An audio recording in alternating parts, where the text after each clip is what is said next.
जिनका राष्ट्रीय जनहित संघर्ष पार्टी है, वो 2022 के चुनाव में बिना शर्त समाजवादी पार्टी को अपना समर्थन दे रहे हैं। Shri Bhanu Pratap Singh advocate, supreme court, राष्ट्रीय जनहित संघर्ष पार्टी, ये गठबंधन में शामिल हो रहे हैं और कुछ साथी और हैं जो आज समाजवादी पार्टी में शामिल होने आए हैं।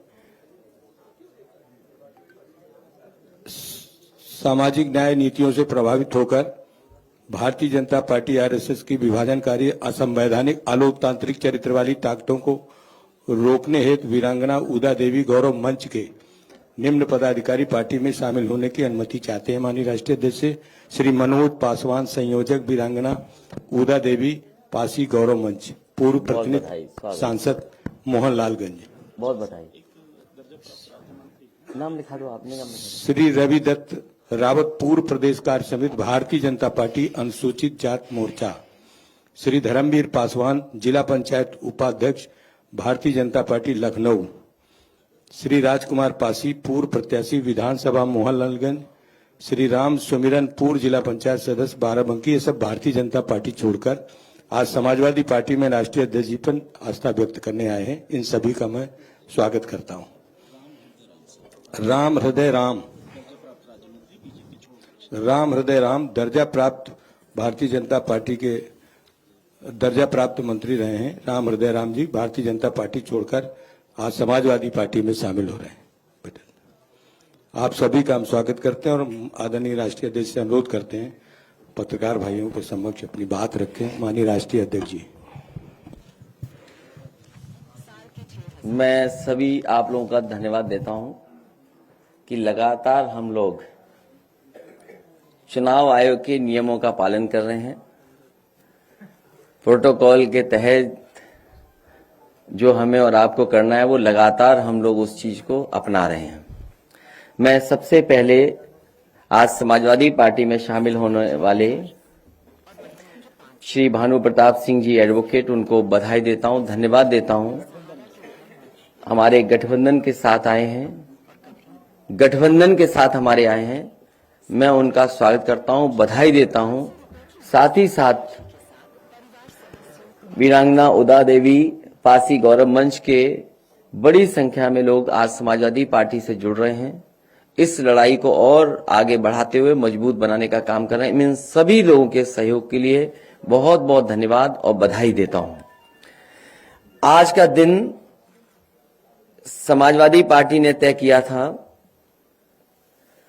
कि जिस तरीके से उत्तर प्रदेश में जिस समय समाजवादी सरकार थी, समाजवादी पेंशन योजना शुरू की गई थी। समाजवादी पेंशन योजना के तहत बड़ी संख्या में गरीब जो हमारी माताएं हैं, बहनें हैं, उनकी मदद करने का काम हो रहा था। और मुझे याद है कि 50 लाख के लगभग उस समय समाजवादी पेंशन से गरीब परिवारों की मदद हो रही थी। समाजवादी पेंशन योजना को पुनः शुरू किया जाएगा। इसके अंतर्गत वृद्ध, जरूरतमंद महिलाएं, बीपीएल परिवार, उनको प्रति वर्ष 18,000 रुपए पेंशन देने का काम समाजवादी सरकार में किया जाएगा। पहले ये योजना जो समाजवादी पेंशन योजना थी वो साल में 6,000 रुपए मिलते थे और लगातार बुंदेलखंड का कोई गरीब परिवार नहीं मिला रहा होगा जिसको समाजवादी पेंशन से जोड़ा न गया हो। इसी तरह मुझे याद है कभी कभी मैं जब टीवी में देखता था कि कोई खबर ऐसी है जहां पर गरीब परिवार के साथ संकट या परेशानी में है तो उनको समाजवादी पेंशन से जोड़ करके उन परिवारों की मदद की जाती थी। इसी तरह बनारस में मुझे याद है मुसहर बिरादरी के लोगों की खबर मैंने टीवी पर सुनी थी और उसको जब मैंने देखा तो जिस जर्नलिस्ट ने वो खबर बनाई थी उस जर्नलिस्ट से मैंने बात की। उसने कहा कि मैंने तो कम दिखाया है लेकिन इससे ज्यादा हालत खराब है मुसहर बिरादरी के लोगों की। उसी समय वहां के जिलाधिकारी जो मौजूद थे बनारस के, मैंने उन्हें फोन किया और मैंने कहा कि इन परिवारों को समाजवादी लोहिया आवास से जोड़ करके और सभी परिवारों को जो महिलाएं गरीब हैं इनको समाजवादी पेंशन देने का काम हो। उसी समय जिलाधिकारी ने उन परिवारों को समाजवादी पेंशन से जोड़ने का काम किया। इसी तरह कुशीनगर के जिलाधिकारी थे, जब उनको यह सूचना मिली तो उन्होंने कहा कि हमारे अब बजट थोड़ा कम है, अगर जिले को बजट ज्यादा मिल जाएगा तो इस तरह के मुसहर जाति के और तमाम ऐसे परिवार हैं उनको भी हम जोड़ने का काम करेंगे। तो उसी समय फैसला लेकर के बजट बढ़ा करके उन परिवारों को भी जोड़ने का काम किया। जिस समय मैं बुंदेलखंड में समाजवादी पैकेट को बांटने गया और मैं एक बहुत पुराना स्थान है जैन धर्म का देवगढ़, वहां गया। वहां जब मैंने देखा जंगल के बीच में ट्राइबल लोग, जनजाति लोग परिवार रह रहा था, पूरा गांव था, उन्हें पता कि मैं वहां से गुजर रहा हूं, तो जो कुछ उनके पास था उससे वो स्वागत करने आए थे। जो वो अपनी ढपली बजा रहे थे वो भी फटी थी। जो वो फूल लेकर के आए थे वो कनेर के फूल और जंगल के फूल लेकर के आए थे, उससे माला बनाई थी। और जब मैंने उनके घरों को देखा कि वो पॉलिथीन या टीन में रह रहे हैं और घर भी पूरा नहीं बना है, उसी समय जिलाधिकारी क्योंकि साथ थे, मैंने कहा कि इस गांव को पूरा का पूरा लोहिया आवास दे दिया जाए। और मुझे खुशी है इस बात की कि मुझे जानकारी मिली जब मैं पिछली बार अभी ललितपुर गया था कि पूरा का पूरा गांव लोहिया आवास से बन चुका है। सभी को उस समय उस योजना से जोड़ा गया और साथ ही साथ समाजवादी पेंशन देने का भी काम हुआ था। इसी तरह लखनऊ मोहल्ला लखनऊ में पीजीआई के पास सपेरे रहते थे और उन सपेरों को जगह ले ली गई थी आवास विकास के माध्यम से। उन सपेरे परिवारों की कोई मदद नहीं हो रही थी। समाजवादी सरकार बनी थी, लोहिया आवास के साथ साथ उन्हें समाजवादी पेंशन से भी जोड़ने का काम होना शुरू हो गया था। मुझे याद है कि कन्नौज में बड़ी संख्या में मुझे अक्सर हमारे कार्यक्रम में सपेरे मिलते थे, सपेरे समाज के लोग मिलते थे। और पता नहीं क्यों सपेरे समाज के लोगों से हम समाजवादियों का लगाव रहा है। वो हो सकता है इसलिए भी कि जो हमारी पहचान थी, अगर हम किताबें पढ़ें, पुरानी पढ़ें, तो जो राइटर्स थे जो भारत आए, उन्होंने जहां जहां भारत को किस रूप में लिखा, उन्होंने ये भी कहा कि भारत स्नेक चार्मर्स की देश है।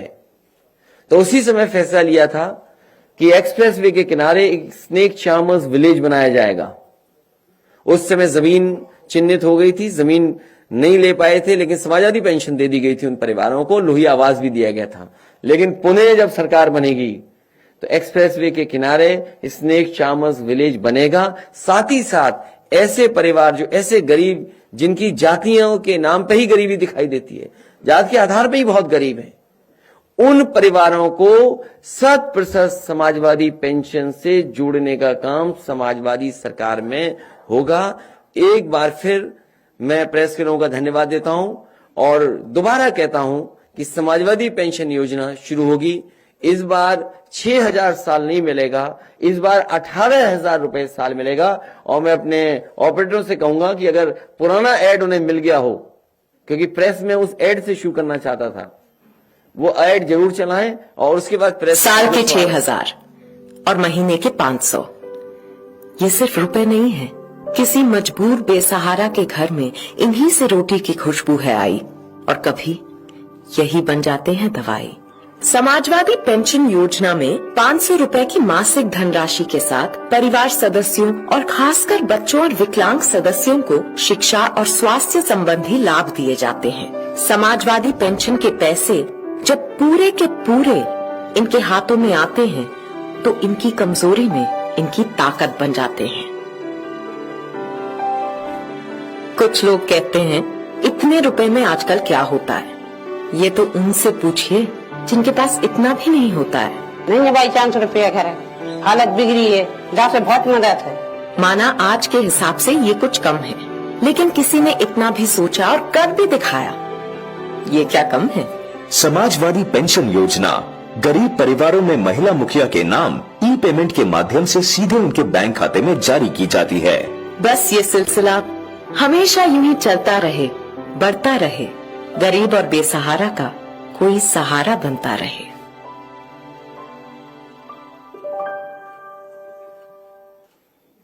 इस एड के माध्यम से ये भी मैं बताना चाहता था कि सबसे ज्यादा अकाउंट अगर किसी ने उत्तर प्रदेश में खुलवाए थे तो समाजवादी सरकार ने, साथ ही साथ सबसे ज्यादा ब्रांचेस बैंकों की अगर किसी ने खुलवाई थी तो समाजवादी सरकार में, और सबसे पहले सबसे ज्यादा डीबीटी सिस्टम से अकाउंट में सीधा पैसा पहुंचाने का काम भी समाजवादी सरकार में हुआ है। लेकिन झूठों से कैसे मुकाबला करें, ये सबसे बड़ा सवाल है।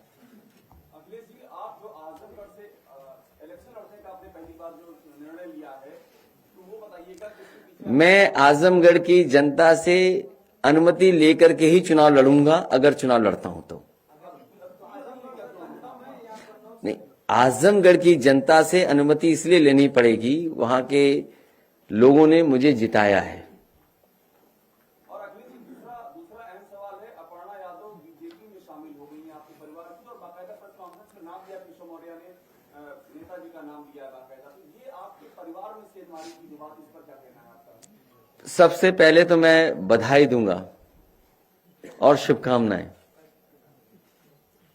और साथ ही साथ हमें खुशी इस बात की है कि समाजवादी विचारधारा का विस्तार हो रहा है। समाजवादी विचारधारा का विस्तार जो हो रहा है, मुझे उम्मीद है कि हमारी विचारधारा वहां भी पहुंच करके और संविधान और लोकतंत्र को बचाने का काम होगा। आपको लगता है नेताजी का आशीर्वाद होगा इस कदम के पीछे? नेताजी ने बहुत कोशिश की समझाने की,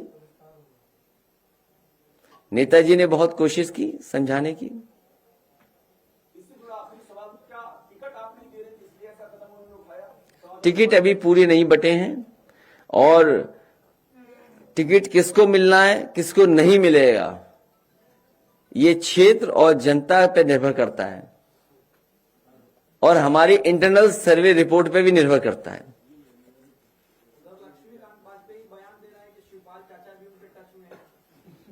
और वो भी बता दें कि वो भी किसी के टच में है। ये देखिए, मैंने अगर रोका ना होता, अभी परसों ही मैंने रोका, क्योंकि हम देखिए, एक बात तो साफ है, एक बात तो साफ है कि समाजवादी पार्टी ने जिनको लिया है और जिनको साथ लेकर के आए हैं, उनका जनाधार है और व्यापक जनाधार है। जिन लोगों को समाजवादी पार्टी में जोड़ा है, और आज जरूरत के हिसाब से और जिन राजनीतिक परिस्थितियों में आज चुनाव आगे बढ़ रहा है, उसमें समाजवादी पार्टी का कोई मुकाबला नहीं कर सकता। उत्तर प्रदेश की जनता बदलाव चाहती है, परिवर्तन चाहती है। उत्तर प्रदेश की जनता भारतीय जनता पार्टी को हटाना चाहती है। उस विकल्प में समाजवादी पार्टी के साथ इतने बड़े पैमाने पे जनता खड़ी है, और जनता का साथ देने के लिए समाजवादी लोग खड़े हैं। तो ये आपको याद होगा, 2 दिन पहले जब मैंने प्रेस कॉन्फ्रेंस की थी, वो इसीलिए की थी कि उस दिन कहा कि अब भारतीय जनता पार्टी को हम नहीं तोड़ेंगे, जो आना चाहेंगे उन्हें नहीं लेंगे। इसलिए जो टच वाली बात है ना, अगर कुछ इधर टच में तो हमारे भी उधर टच में है।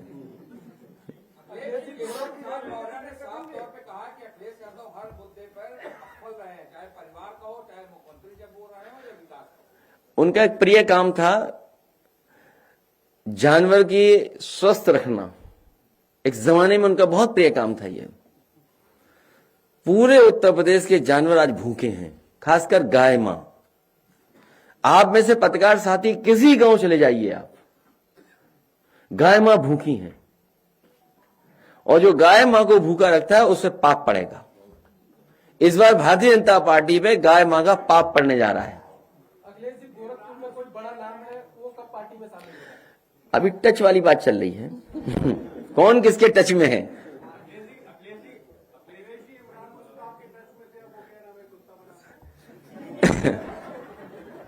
ये बात अच्छी बात नहीं है जो आप कह रहे हो।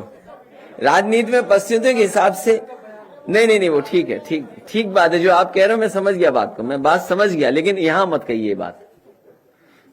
नहीं, यहां मत कहिए।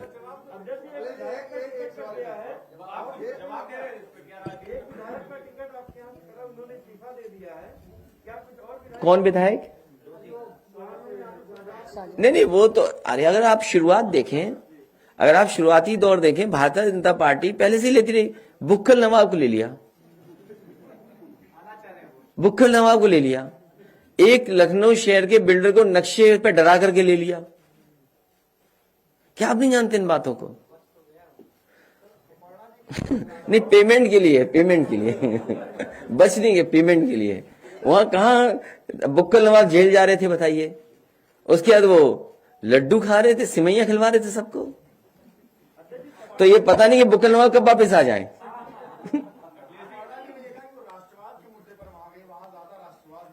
देखिए, मैं समाजवादी पार्टी में, और आपको जानकर के खुशी होगी, और आप इस बात को जानते हैं, मैं खुद मिलिट्री स्कूल में पढ़ा हूं, धौलपुर मिलिट्री स्कूल।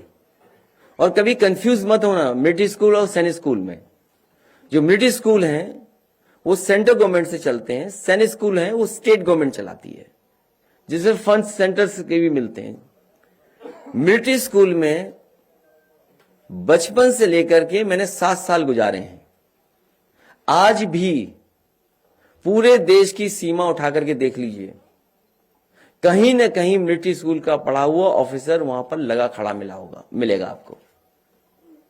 हमारे साथ के वो लोग हैं जो सीमा पर आज भी खड़े हैं, और कई ऐसे लोग हैं जिन्होंने हमें कमांड किया। जब स्कूल में थे हम, तो हम लोगों को कमांड करते थे, वो हमारे स्कूल कैप्टन थे, हुआ करते थे।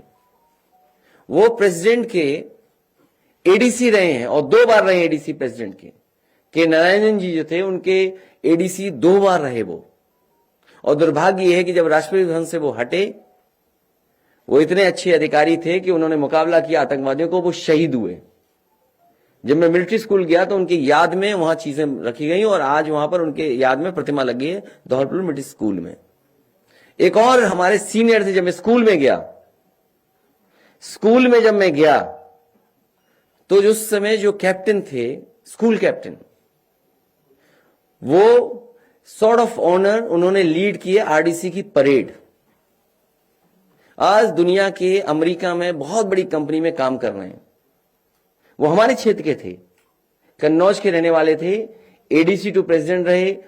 उन्होंने सॉर्ड ऑफ ऑनर मिला उन्होंने आरडीसी की परेड को लीड किया, और एडीसी रहे राष्ट्रपति के। आज अमेरिका के बहुत बड़ी कंपनी में काम कर रहे हैं, और कन्नौज के थे।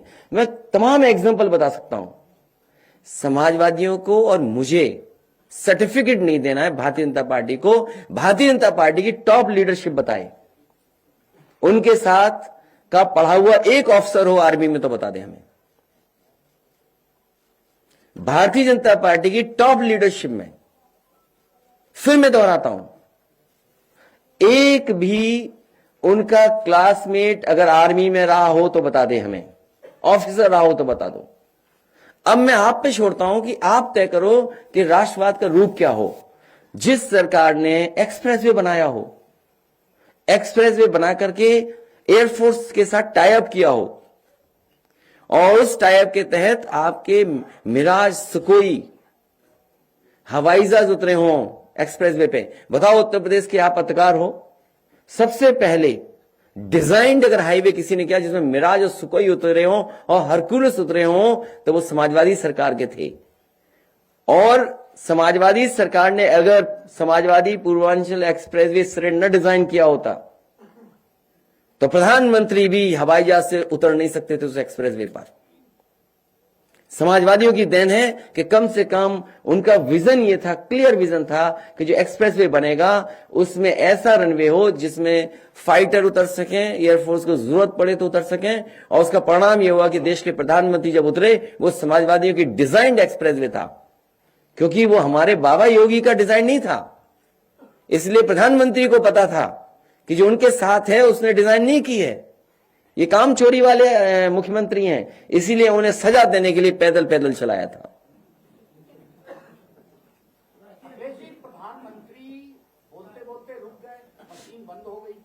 अगली बार हम भी दोहे, कविताएं, शेर, शायरी इसी तरह पढ़ा करेंगे और उम्मीद करेंगे हमारी मशीन न रुके।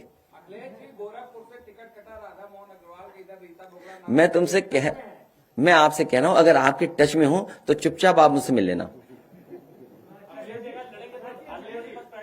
मैं आजमगढ़ की जनता से कहूंगा और पार्टी जहां फैसला लेगी वहां लड़ूंगा। और चुनाव पहले होना चाहिए, योगी जी से पहले लड़ लें चुनाव। कुछ भी हो सकता है, कुछ भी हो सकता है। यहां पुड़िया निकल सकती है तुम्हारी सीट पर, हालांकि ये समाजवादी पार्टी का कार्यालय है, यहां नहीं निकलेगी।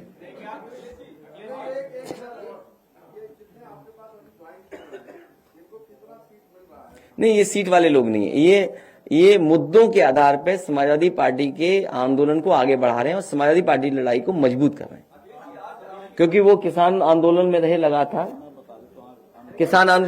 लगातार, अच्छा ठीक, बुलवा देते हैं, आप बोले दे दीजिए,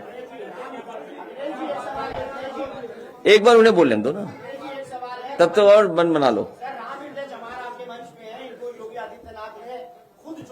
भारतीय जनता पार्टी इनको एक सदस्य बनाया था, आज एक बहुत बड़ा विकेट समाजवादी पार्टी के पास आया। अरे विकेट नहीं गिरा रहे, विकेट और गिरा सकते हैं हम। नहीं, बैठिए बैठे, आप अगर भानु प्रताप जी बोलना चाहें तो बोल सकते हैं। बहुत बहुत शुक्रिया अध्यक्ष जी। देखिए, हमारी पार्टी राष्ट्रीय जनहित संघर्ष पार्टी समाजवादी पार्टी के साथ गठबंधन में शामिल है। हमें कोई सीट नहीं चाहिए, ये स्पष्ट रूप से हमने माननीय अखिलेश यादव जी से कहा है, क्योंकि लड़ाई देश को बचाने की है। देश बहुत संकट में है और अगर इस समय बीजेपी को जड़ से उखाड़ के नहीं फेंका गया तो देश में बहुत बुरी स्थिति हो जाएगी। उसके लिए हम समाजवादी पार्टी और विशेषकर माननीय अखिलेश यादव जी की नीतियों से प्रभावित होकर हम उनको इसमें पूरा सहयोग दे रहे हैं और पूरे चुनाव में लगातार प्रचार करेंगे ताकि बीजेपी को पूरी तरह से धराशायी किया जा सके। तो हर किसी को ये स्पष्ट होना चाहिए। हमारे विषय में आप जानते हैं, किसान आंदोलन में हम रहे हैं, सीएनआरसी के आंदोलन में लगातार सरकार की गलत नीतियों के खिलाफ पुरजोर तरीके से आवाज उठाई है, आगे भी ऐसा ही करेंगे। बाकी माननीय अध्यक्ष जी जो जिम्मेदारी गठबंधन के रूप में हमें देंगे उसका पूरी ताकत से निर्वाह करेंगे। बहुत बहुत शुक्रिया। हृदय राम जी भी बोल दें आप, क्योंकि उन्होंने हमारे पत्रकार साथी ने याद दिला दी सब बातें। बहुत बहुत धन्यवाद राष्ट्रीय अध्यक्ष जी, आपने 2 शब्द कहने का मौका दिया। सबसे पहले संत शिरोमणि गुरु रविदास जी को नमन करते हुए, बाबा साहब को नमन करते हुए, डॉक्टर लोहिया जी को नमन करते हुए, आज मैं भारतीय जनता पार्टी को छोड़ करके माननीय राष्ट्रीय अध्यक्ष जी के नेतृत्व में समाजवादी पार्टी ज्वाइन कर रहा हूं। भारतीय जनता पार्टी संविधान खत्म करना चाहती है, आरक्षण खत्म करना चाहती है, दलित विरोधी काम कर रही है, सरकारी नौकरियां खत्म कर दी है, जो बाबा साहब के बदौलत हमको आरक्षण और संविधान मिला था उसको खत्म कर रही है। इसलिए मैं सरकार को छोड़ करके और भाजपा को छोड़ करके माननीय अखिलेश यादव जी को, समाजवादी पार्टी का समर्थन कर रहा हूं अपने संत शिरोमणि रविदास महासभा की तरफ से, दलित समाज की तरफ से, कि आपकी सरकार बनेगी, हमारा समाज सुरक्षित रहेगा, हमारा संविधान सुरक्षित रहेगा और बाबा साहब सुरक्षित रहेंगे, संत शिरोमणि गुरु रविदास सुरक्षित रहेंगे। बहुत बहुत धन्यवाद। जय भीम। चलिए, बहुत धन्यवाद आपका।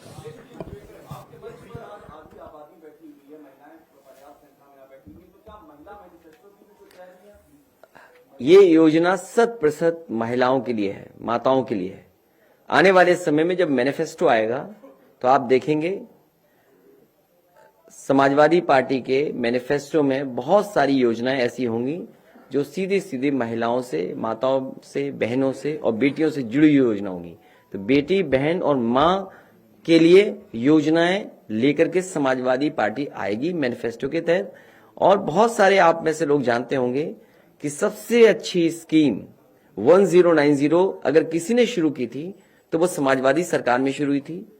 उसको आज खत्म कर दिया गया है, बजट नहीं दिया जा रहा है, चौपट कर दिया गया है। वो ऐसी योजना थी जो हमारी बहनों और माताओं की मदद करती थी।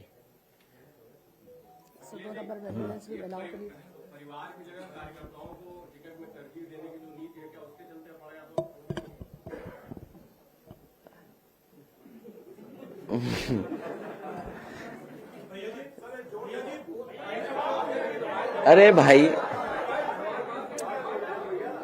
मैंने हमारे पत्रकार साथी, मैं बधाई देता हूं भारतीय जनता पार्टी को कि कम से कम हमारी समाजवादी विचारधारा का विस्तार हो रहा है जिन्हें टिकट हम नहीं दे पा रहे हैं उन्हें टिकट वो दे रहे हैं। ऐसा क्या कारण है कि मुझे जाने से भी खुशी है और उनके आने से भी उधर खुशी है? वो बात समझ लीजिए ना, उत्तर प्रदेश में समझ लीजिए, उत्तर प्रदेश में बीजेपी के योगी जी के हारने से भी किसी को तकलीफ होगी, जीतने से भी तकलीफ होगी। अध्यक्ष जी, भानु प्रताप सिंह जी को हम लोगों ने एनआरसी और किसान आंदोलन में बड़ी भूमिका में देखा। आपके लाखों फॉलोअर हैं, आप अच्छे स्पीकर हैं। 22 में कौन सी जिम्मेदारी आप इनको दे रहे हैं?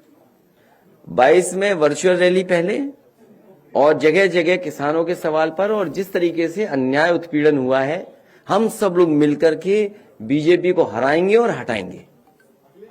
भारतीय जनता पार्टी आपके 12 से 17 के बीच में जो आपका कार्यकाल रहा है, उस कार्यकाल को लेकर सोशल साइटों पर प्रचार के माध्यम से और अपने कार्यकाल को लेकर एक नकारात्मक चीजें लगातार जो है वो जनता को भेज रही है। इस पर क्या कहेंगे? मैं आपसे निवेदन करूंगा और आप इस बात की जानकारी कर लेना, सबसे ज्यादा घटिया अगर प्रचार और झूठा प्रचार सोशल मीडिया पे और व्हाट्सएप पे कोई कर रहा है तो भारतीय जनता पार्टी है। हम लोग लगातार शिकायत कर रहे हैं, चुनाव आयोग को भी शिकायत कर रहे हैं, पुलिस को भी शिकायत कर रहे हैं, उस पर कोई कार्रवाई नहीं हो रही।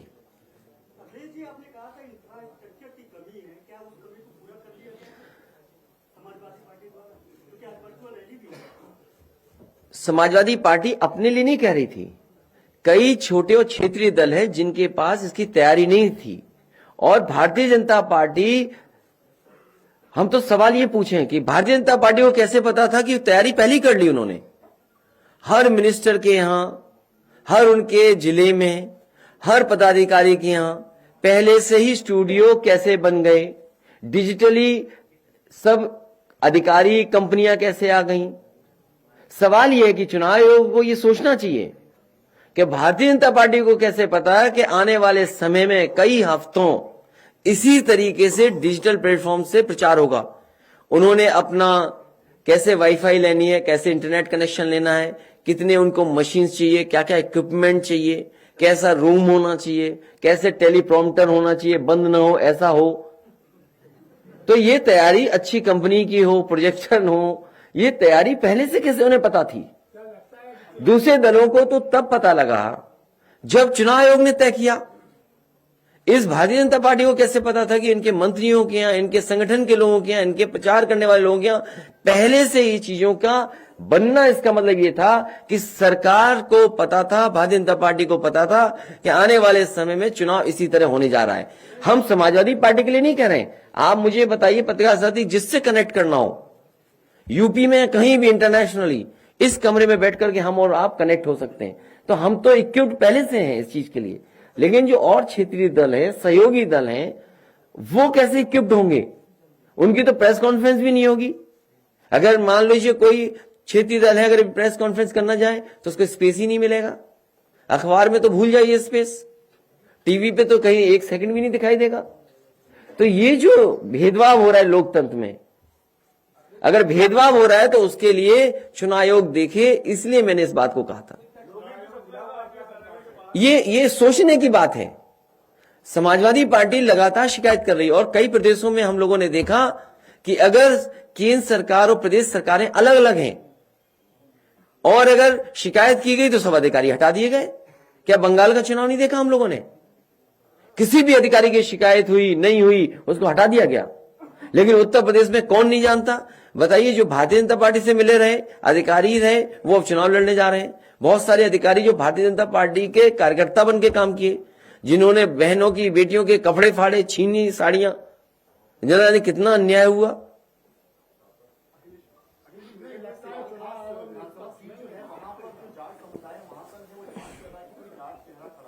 अरे इसकी आपको क्यों चिंता होनी चाहिए? ये तो गठबंधन है, किसी जगह टिकट मिलेगी, किसी जगह टिकट नहीं मिलेगी किसी को। और गठबंधन में यही होता है कि हम एक दूसरे का सहयोग करें।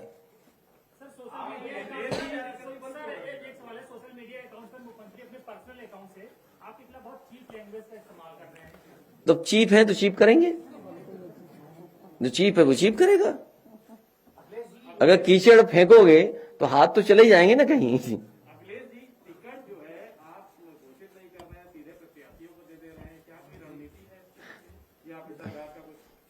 नहीं, भीतरघात आज के जमाने में क्या है, जो जिसको फॉर्म मिलता है वो फेसबुक पे डाल देता है 1 सेकंड में। आप अगर चाहते हो तो हम जारी कर देंगे, हाँ बहुत जारी कर देंगे। ठीक है, हम पत्रकार साथियों का ये सुझाव मानते हैं, समय समय पे हमें सुझाव मिलते हैं, उनको अपनाते हैं, लेकिन कम से कम हमसे आप बातचीत भी करते हो। दूसरी प्रेस कॉन्फ्रेंस में भी कोशिश किया करो ना बातचीत करने का, अपने साथियों से कहा करो कि भाई बातचीत तो करो कुछ। तो ये आपका सुझाव ठीक है कि सूची जारी हो तो सूची जारी होगी, बिल्कुल सूची जारी होगी, पूरी जारी होगी। क्या मिली मुझे खुद नहीं पता।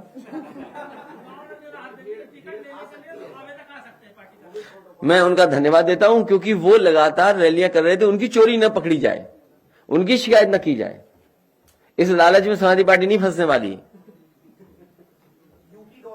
बीजेपी की शिकायतें देखिए कितनी हुई, कैसे कर रहे हैं सब कार्यक्रम। यूपी गवर्नमेंट ने 2 बड़े इन्वेस्टर समिट किए जिसमें करोड़ों रुपए खर्च किए और दावा किया कि 4 लाख के ऊपर इन्वेस्टमेंट हुए हैं उत्तर प्रदेश में। इसको क्या देखेंगे, किस तरह? मुझे याद है इन्वेस्टर मीट हुए तो गमले चोरी हुए थे, गमले कोई चोरी कर ले गया। और जो एमओयू हुए हैं, यही तो दुख है इस बात का। दुख यही है कि भारतीय जनता पार्टी अपने इन्वेस्टमेंट को नहीं बताना चाहती।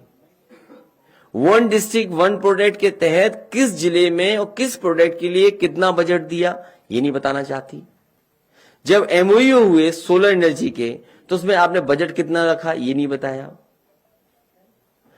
तो आखिरकार भारतीय जनता पार्टी बताए कि इतने बड़े पैमाने पे एमओयू साइन हुए, इतनी बड़ी बड़ी तैयारी के साथ इन्वेस्टमेंट मीट हुई, वो जमीन पर क्या उतरा है, कारखाने कहां लगे, उद्योग कहां लगे, क्या हवा हवाई रहे, और फिर ये आदत कहां से लाए चोरी करने की।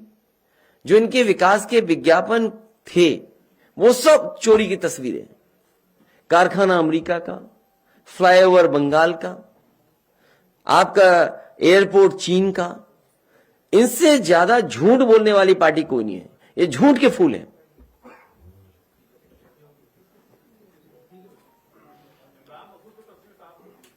नहीं, अब उनकी मर्जी है, मैं क्या कह सकता हूं।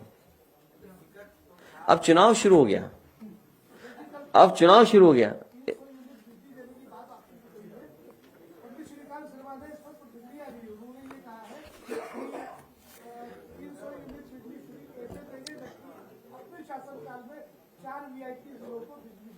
देखिए, भारतीय जनता पार्टी जो बात कहे, एक बात मान के चलना, झूठ बोल रहे हैं। और समाजवादी पार्टी ने जैसे ही तय किया कि 300 यूनिट घरेलू बिजली फ्री दी जाएगी, और जैसे ही हम लोग रजिस्ट्रेशन करना शुरू किए, लोगों को जोड़ने का कार्यक्रम चलेगा, वो घबरा गए। उन्होंने बताइए बिजली का बिल आधा करने का फैसला लिया कि नहीं लिया।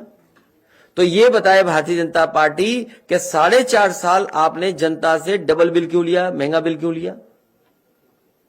क्या जनता को वो पैसा वापस करेंगे कि नहीं करेंगे। भारतीय जनता पार्टी ने अगर फैसला लिया है कि आधा बिल हो जाएगा, तो क्या 4.5 साल लिए गए पैसे को वापस करेगी भारतीय जनता पार्टी। और जितने भी बिजली के कारखाने लगना शुरू हुए थे समाजी सरकार में, वो 4.5 साल में क्यों पूरे नहीं हुए।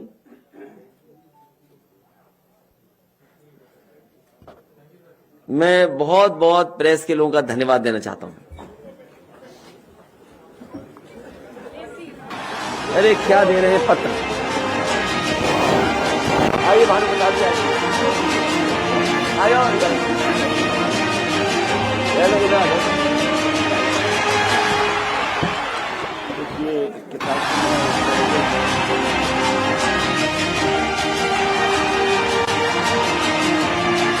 नहीं, एक किताब का और विमोचन है जिनमें Bhanu Pratap Singh ji, advocate supreme court, उन्होंने अम्बेडकर वादी, लोहियावादी नए कृषि कानून का सच और उनका प्रभाव को लेकर के एक किताब लिखी है, और काफी कुछ लिखा है उसके बारे में। मुझे खुशी है कि चुनाव के समय पर जब हम लोग गांव-गांव जाएंगे, लोगों को समझाने में ये बड़ी काम आएगी, इसलिए इनके विचारों को, इनके कामों को हम लोग लेके जाएंगे।